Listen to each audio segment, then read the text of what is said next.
Oke, Assalamualaikum warahmatullahi wabarakatuh. Waalaikumsalam warahmatullahi wabarakatuh. Selamat malam teman-teman semuanya. Semoga dalam keadaan baik dan sehat selalu. Amin. Oke, kali ini kami akan membuat video di mana video ini akan memenuhi nilai untuk ujian akhir semester kami. Kali ini video ini menjelaskan mengenai materi praktik andalan pengadaan. Sebelum berlanjut, izinkan saya perkenalkan teman-teman saya. Yaitu pertama ada Diva Anggita, boleh disapa Diva. Kemudian ada saya sendiri, Faris Noval Ibrahim. Lalu ada Gesit Khairul Islam, boleh disapa Gesit. Halo teman-teman, halo Mas Faris, halo semuanya. Oke, terima kasih Gesit. Selanjutnya ada Mira Yumaida. Halo, selamat malam. Dan yang terakhir ada Winda Fatima. Halo. Oke, itulah teman-teman kali ini. Dan kita lanjut aja langsung. Sistem monitoring dan evaluasi merupakan suatu rangkaian kegiatan yang bertujuan untuk mengukur kinerja dan efektivitas suatu program atau kegiatan. Dalam pengadaan barang dan jasa pemerintah, sistem ini akan membantu dalam memantau pelaksanaan kegiatan dari awal hingga akhir, sehingga dapat diketahui apakah program tersebut berjalan sesuai dengan rencana awal dan juga apakah terdapat indikasi kecurangan atau penyimpangan dalam pelaksanaannya. Kemudian, ada beberapa hal yang perlu dilakukan untuk meningkatkan efektivitas dan efisien pengadaan barang jasa pemerintah melalui sistem monitoring dan evaluasi. Di antaranya sebagai berikut. Yang pertama, penyusunan rencana kerja yang jelas dan terukur. Yang kedua, pelaksanaan pengadaan barang dan jasa secara transparan. 3. Memastikan kualitas barang dan jasa yang diperoleh. Kemudian yang keempat, melakukan evaluasi secara berkala. Yang terakhir adalah penegakan hukum terhadap pelanggar. Selanjutnya akan dibacakan oleh Winda Fatima. Ya, terima kasih Bang Faris. Untuk materi selanjutnya adalah langkah-langkah umum dalam manajemen resiko. Langkah-langkah yang pertama yaitu ada identifikasi resiko, yang kedua analisis resiko, yang ketiga evaluasi resiko, yang keempat pengembangan strategi dan pengelolaan resiko, yang kelima implementasi dan pelaksanaan, dan yang keenam pemantauan dan tinjauan. Selanjutnya ada tujuan dari manajemen resiko. Tujuan yang pertama yaitu untuk melindungi aset, yang kedua mengurangi kerugian, yang ketiga meningkatkan keselamatan, yang keempat meningkatkan kepatuhan, dan yang kelima mengoptimalkan peluang. Lanjut yang keenam, untuk meningkatkan keputusan strategis, yang ketujuh meningkatkan ketahanan organisasi, kedelapan meningkatkan reputasi, selanjutnya peningkatan efisiensi, dan yang terakhir untuk menjaga kelangsungan operasional. Untuk slide selanjutnya akan dibacakan oleh Mira Yumaida. Baik, terima kasih kepada Kak Winda. Berikut saya akan memaparkan tentang manfaat manajemen risiko. Yang pertama ada pengurangan kerugian, yang kedua ada peningkatan keputusan, yang ketiga identifikasi peluang, yang keempat peningkatan efisiensi operasional, yang kelima ada kepatuhan terhadap regulasi, yang keenam ada peningkatan keselamatan dan kesehatan, yang ketujuh meningkatkan reputasi, dan yang kedelapan adalah meningkatkan keberlanjutan. Selanjutnya yaitu saya akan memaparkan tentang prinsip manajemen resiko. Yang pertama ada pendekatan sistematis, yang kedua pemimpin tertinggi terlibat, yang ketiga pendekatan berbasis resiko, yang keempat ada partisipasi dan konsultasi, yang kelima ada pendekatan terpadu, yang keenam ada kontinu dan terus-menerus, Yang ketujuh, komunikasi yang efektif. Dan yang terakhir ada evaluasi dan peningkatan. Selanjutnya akan dibacakan oleh Kak Diva Anggita. Silakan. Selanjutnya, strategi dalam mewujudkan transparansi dan partisipasi dalam pelayanan publik. Yang pertama, mengidentifikasi peran masyarakat. Yang kedua, meningkatkan peran lembaga pengawas eksternal. Dan yang ketiga, komitmen dari pemerintah.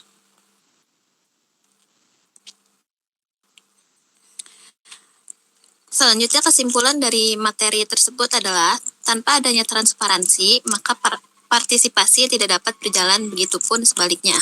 Hal tersebut harus didukung pula oleh komitmen antara pemerintah dengan pemangku kepentingan dalam pelaksanaannya. Sehingga transparansi bukan hanya berfungsi untuk memberikan informasi kepada masyarakat, namun juga suatu bentuk upaya untuk meningkatkan keterlibatan atau partisipasi dan kesadaran masyarakat pada penyelenggaraan negara, khususnya pelayanan publik.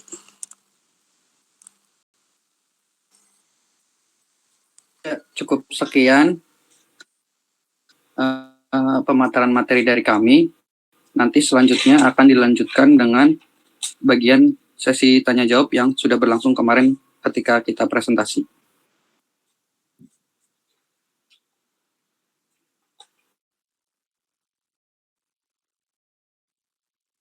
Oke, kali ini kita akan meneruskan dengan sesi tanya jawab yang telah dilakukan. Oke, yang pertama itu pertanyaan dari Frankie Nome. Bagaimana cara menerapkan praktik andalan pengadaan di organisasi? Menurut kelompok kami jawabannya adalah 1. Perencanaan dan strategi. Tentukan tujuan dan sasaran. Jelaskan definisi tujuan dan ruang lingkup proses pengadaan. Termasuk menentukan hasil yang diinginkan, persyaratan proyek, dan kriteria evaluasi. Kemudian melakukan asesmen kebutuhan. Yaitu lakukan penilaian menyeluruh terhadap kebutuhan organisasi sebelum melalui proses tender atau pengadaan. Melibatkan pemangku kepentingan, melibatkan pengguna akhir, Departemen Keuangan, dan penasihat hukum untuk memastikan penerimaan dan mengurangi resistensi selama proses berlangsung. Yang kedua, seleksi dan manajemen pemasok. Prakualifikasi pemasok, evaluasi pemasok berdasarkan stabilitas keuangan, pengalaman, kemampuan teknis, dan kepatuhan terhadap standar kualitas dan lingkungan. Kemudian mengembangkan dokumen permintaan komprehensif untuk proposal RFP yang baik harus mencakup semua persyaratan dan harapan organisasi terhadap pemasok. Kemudian negosiasi kontrak, lakukan negosiasi yang menguntungkan untuk memastikan harga kompetitif dan persyaratan yang menguntungkan. Cara yang ketiga, manajemen hubungan pemasok. Kepatuhan dan manajemen risiko. Pastikan pemasok memenuhi persyaratan hukum dan etika serta terlibat dalam manajemen risiko yang efektif. Pemantauan dan evaluasi kinerja. Pantau kinerja pemasok secara teratur dan lakukan evaluasi untuk memastikan kualitas dan kepatuhan. Kemudian yang terakhir adalah memanfaatkan solusi teknologi. Yang pertama, manajemen data terpusat. Gunakan sistem manajemen pengadaan yang memungkinkan akses terpusat ke informasi pemasok dan kontrak. Kedua, alur kerja otomatis tugas-tugas administrasi seperti pembuatan permintaan pengadaan dan evaluasi penawaran. Yang terakhir, pelaporan dan analisa real time. Manfaatkan alat analisa untuk memantau kinerja dan mengidentifikasi secara perbaikan. Bagaimana kalian memastikan bahwa staf Anda memiliki keahlian yang diperlukan untuk menyelesaikan proyek? Jawabannya akan dilanjutkan oleh Winda Fatima. Silakan Winda.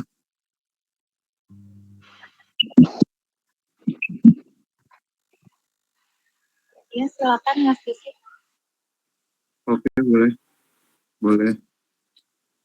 Selanjutnya, untuk kalian memastikan bahwa pertanyaan selanjutnya, yaitu bagaimana kalian memastikan bahwa staf Anda memiliki keahlian yang diperlukan untuk menyelesaikan proyek? Jawabannya, memastikan kompetensi staf produk adalah langkah penting dalam menjamin keberhasilan proyek. Berikut adalah beberapa cara untuk memastikan bahwa staf proyek memiliki keahlian yang diperlukan. Yang pertama, perekrutan yang teliti. Kemudian, merekrut staf proyek. Pastikan untuk melakukan proses seleksi yang teliti. Pertimbangan pengalaman, pendidikan,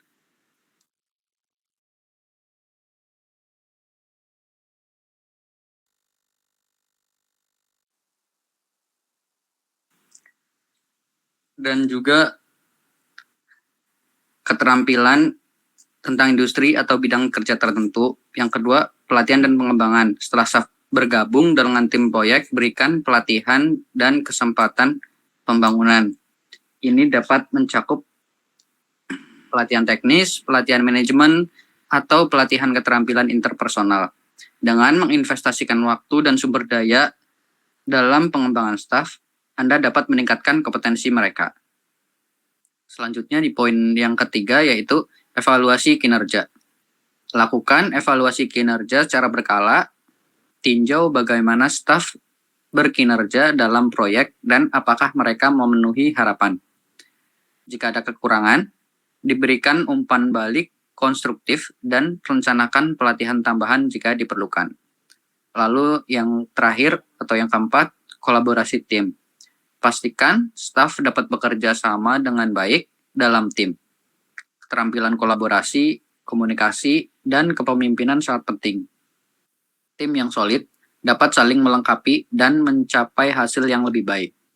Poin paling penting yaitu kompetensi staf proyek bukan hanya tentang keterampilan teknis, tetapi juga tentang kemampuan mereka untuk beradaptasi, berinovasi, dan berkontribusi secara positif terhadap keseluruhan proyek.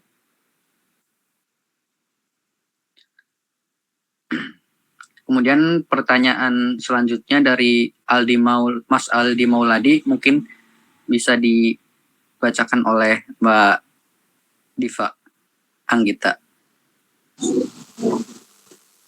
Selanjutnya, dalam langkah-langkah manajemen risiko ada poin identifikasi risiko. Pertanyaannya, apa saja poin-poin dalam identifikasi risiko? Beberapa poin yang relevan dalam identifikasi risiko yaitu yang pertama, input. Langkah pertama adalah mengumpulkan informasi atau input yang relevan. Ini bisa melibatkan analisis data historis, pengamatan, survei, pengacuan, dan pendapat ahli. Yang kedua, teknik dan metode. Langkah kedua melibatkan berbagai teknik dan metode untuk menganalisis dan mengidentifikasi potensi risiko. Beberapa teknik yang umum digunakan meliputi analisis SWOT, membuat daftar risiko, mencatat faktor-faktor, dan membuat skenario. Dan yang ketiga ada output. Hasil dari identifikasi risiko adalah daftar risiko potensial yang kemudian akan digunakan untuk mengembangkan rencana pengelolaan risiko. Rencana ini akan membantu pengurangan risiko dan meningkatkan kesuksesan dalam mencapai tujuan proyek atau bisnis. Perlu diingat bahwa identifikasi risiko membantu meminimalkan kejutan, meningkatkan efektivitas keputusan, mengurangi biaya, dan meningkatkan peluang keberhasilan proyek atau bisnis. Semakin baik identifikasi risiko dilakukan sejak awal, semakin baik pula perusahaan dapat mengelola dan mengurangi dampaknya. Selanjutnya akan dipresentasikan oleh Mbak Mira Yumaida. Terima kasih kepada Mbak Diva Anggita. Berikut saya akan melanjutkan pertanyaan dari Mas Muhammad Aprilian, yaitu pertanyaan bagaimana tata cara pelaksanaan pengadaan barang dan jasa melalui penyedia. Jawaban dari kelompok kami yang pertama yaitu persiapan pengadaan barang atau jasa. Tahap ini melibatkan perencanaan dan persiapan sebelum memulai proses pengadaan. Ini termasuk mengidentifikasi kebutuhan, menyusun dokumen pengadaan, dan menentukan anggaran. Yang kedua ada persiapan pemilihan penyedia. Pada tahap ini, Anda akan menyiapkan kriteria dan persyaratan untuk memilih penyedia. Ini melibatkan penentuan kualifikasi, evaluasi, dan persiapan dokumen pemilihan. Yang ketiga, ada pelaksanaan pemilihan penyedia. Proses pemilihan penyedia dapat dilakukan melalui tender atau seleksi, e-purchasing, penunjukan langsung, pengadaan langsung, atau tender cepat. Tahap ini melibatkan evaluasi dan pemilihan penyedia yang sesuai dengan kebutuhan. Yang keempat ada pelaksanaan kontrak pengadaan. Setelah pemilihan penyedia, kontrak pengadaan akan dibuat. Ini mencakup ketentuan harga, jangka waktu, dan kewajiban lainnya. Yang kelima ada pengawasan dan pengendalian pengadaan. Tahap ini melibatkan pemantauan pelaksanaan kontrak dan penilaian kinerja penyedia selama proses pengadaan. Yang keenam adalah penyerahan hasil pengadaan. Dan setelah semua tahap selesai, hasil pengadaan akan diserahkan kepada pihak yang membutuhkan. Selanjutnya itu ada sesi pertanyaan bonus yang kami persiapkan untuk teman-teman. Untuk yang pertama, kami memiliki pertanyaan uraikan prinsip apa saja yang harus dipenuhi agar pengadaan barang dapat terlaksana dengan baik. Untuk Mbak Cornelia Ivania menjawab, 1. Efisien. Maksudnya adalah pengadaan barang atau jasa harus diusahakan dengan menggunakan dana dan daya yang terbatas untuk mencapai sasaran yang ditetapkan dalam waktu sesingkat-singkatnya dan dapat dipertanggungjawabkan. Nah, untuk yang kedua ada efektif. Artinya dengan sumber daya yang tersedia diperoleh barang atau jasa yang mempunyai nilai manfaat setinggi-tingginya. Yang ketiga, terbuka dan bersaing. Artinya pengadaan barang atau jasa harus terbuka bagi penyedia barang atau jasa yang memenuhi persyaratan dan dilakukan melalui persaingan yang sehat di antara penyedia barang atau jasa yang setara dan memenuhi syarat atau kriteria berdasarkan ketentuan dan prosedur yang jelas dan transparan. Yang keempat, transparan adalah pemberian informasi yang lengkap kepada seluruh calon peserta yang disampaikan melalui media informasi yang dapat menjangkau seluas-luasnya dunia usaha yang diperkirakan akan ikut dalam proses pengadaan barang atau jasa.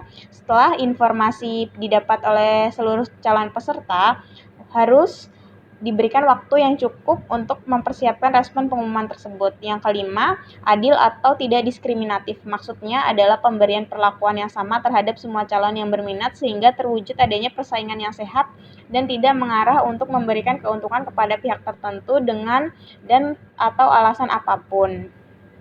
Yang keenam ada akuntabel.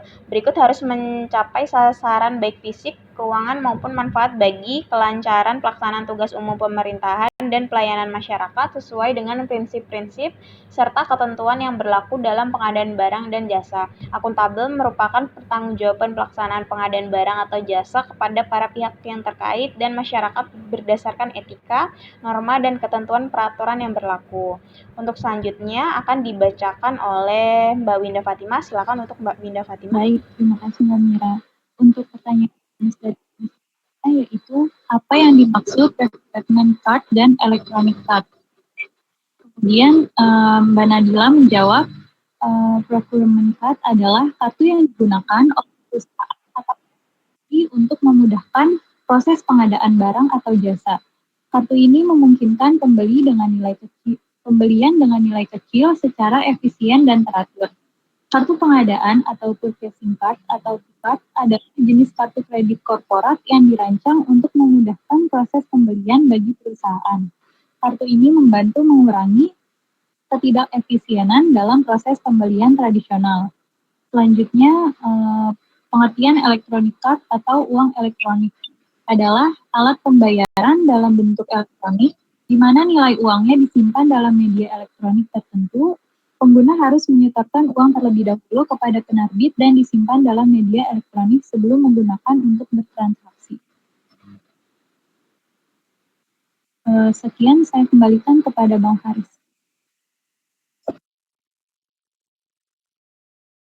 Ya, kami rasa cukup sekian presentasi dari kami dan juga pemaparan mengenai tanya jawab kemarin yang sudah pernah kita lakukan pada sesi perkuliahan. Kami mohon maaf apabila banyak kesalahan dalam pengucapan, artikulasi, intonasi, maupun materi yang mungkin ada sedikit keliru. Kami mohon maaf sebesar-besarnya. Wabillahi taufiq wal hidayah. Wassalamualaikum warahmatullahi wabarakatuh. Waalaikumsalam warahmatullahi wabarakatuh. Terima kasih.